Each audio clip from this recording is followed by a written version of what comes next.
Put yourself in position to win big on Kentucky Derby Day with the power of daily racing form. Visit shop.drf.com and get past performances, expert picks, betting strategies, clock reports, and more. Again, that's shop.drf.com.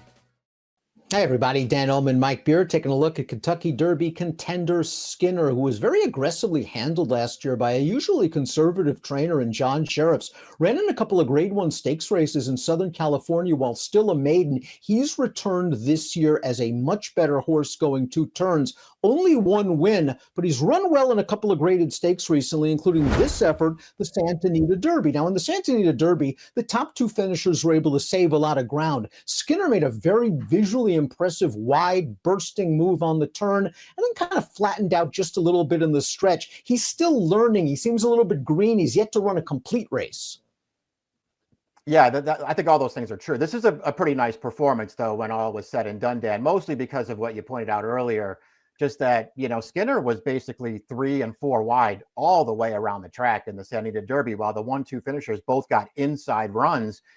He was there at the end. He certainly felt like he had a shot to win it, and he couldn't quite get there.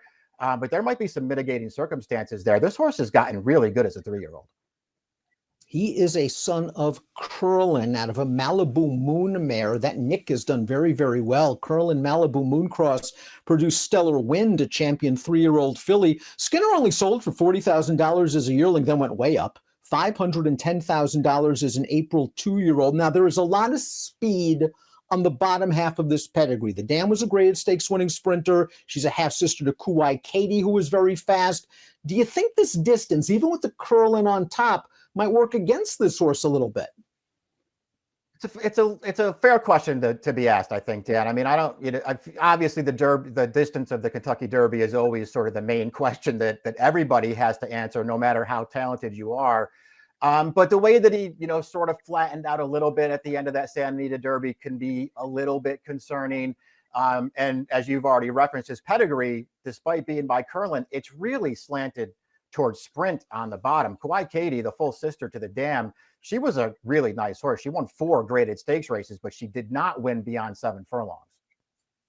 Skinner was ridden by Victor Espinoza in his last 5 starts. Juan Hernandez, top rider in Southern California, will take the mount in the Derby. This horse just seems progressive, Mike. Seems to be improving with each and every start. Doesn't have a ton of early speed. It'll be interesting to see how far back he'll be in the early part of this race. But he does have push-button acceleration, and I can see him sort of winding into this race on the second turn and getting into it.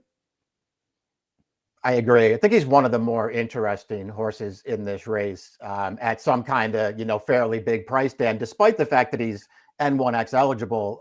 His 2 starts in graded stakes races, I think he's run fine in both of those. I really felt like he took a step forward last time in the Santa Anita Derby. And listen, to me, this horse tipped his hand off the layoff. I know it was only a maiden win. He was super impressive winning that day.